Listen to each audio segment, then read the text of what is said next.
Ustaz, ada soalan lagi. Orang yang sama juga. Dia tanya tentang logik. Dia, kawan saya ni seorang yang suka berfikiran logik. Betul.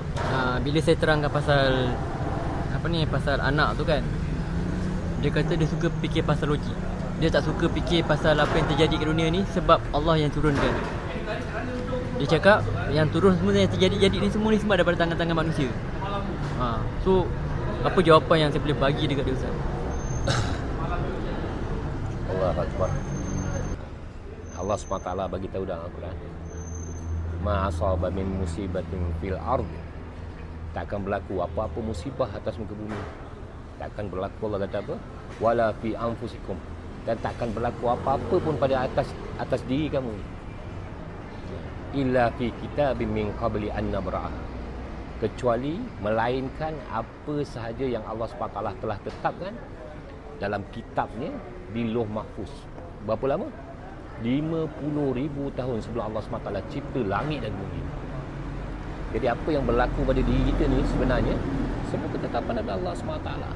Dan agama ni, Jebat, Fadli, agama ni kita tak boleh guna akal kita, tak boleh guna logik.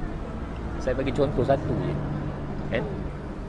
Hari ni kalau kita nak solat, kita terkentut batal wuduk, kita kena apa? Kena wuduk semula kan? Dan bila kita wuduk, kita akan ambil wuduk seperti biasa, basuh muka, basuh tangan, kepala, telinga, kaki. Kita tak basuh dekat buntut kita. Sedangkan yang membatalkan solat tadi dekat mana? Dekat buntut kita. Keluar angin dekat situ. Ini agama. Agama ni sami'na wa ata'na. Apa kita dengar, kita kena taat. Kan? Kita tak boleh pakai akal logik.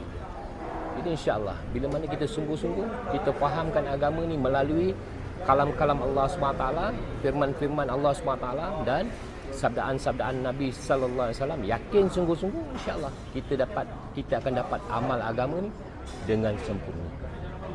Tapi kalau hari ini kita ragu-ragu dengan segala firman-firman Allah SWT, sabdaan-sabdaan Nabi sallallahu alaihi wasallam, wallahi akan lama kelamaan diri kita sendiri akan ke arah kekufuran.